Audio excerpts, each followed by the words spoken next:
Hello বন্ধুরা, মায়ের হেসেলে আপনাদের স্বাগতম। আজ আমি বানাচ্ছি মোচার চপ।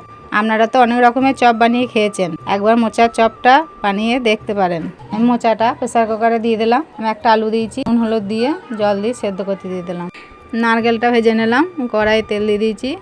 আমি পেঁয়াজ কাঁচা লঙ্কা ভেজে নিচ্ছি। একটু আদা বাটা দিয়ে দিলাম, আমি ধনে গুঁড়ো দিয়ে দিলাম, একটু জিরে গুঁড়ো, একটু হলুদ গুঁড়ো, একটু লঙ্কা গুঁড়ো দিয়ে আমি ভেজে নিলাম।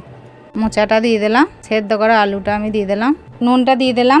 আপনারা যখন মোচাটা দেবেন তখন জলটা চিপে ফেলে দেবেন। পরিমাণ মতন বেসন নিয়েছি, 2 চামচ চালের গুঁড়ো দিয়েছি, অল্প একটু খাবার সোডা দিয়ে আমি মেখে নিয়েছি। চপগুলো আমি বানিয়ে নিলাম, কড়াইয়ে তেল দিয়ে আমি ভেজে নিচ্ছি। চপগুলো যদি আপনাদের বানাতে গিয়ে লেগে যায়, হাতে একটু বেসন নিয়ে নেবেন। দেখুন বন্ধুরা, আমার চপগুলো ভাজা হয়ে গেছে। আমার চপগুলো খুবই মুচমুচে হয়েছে।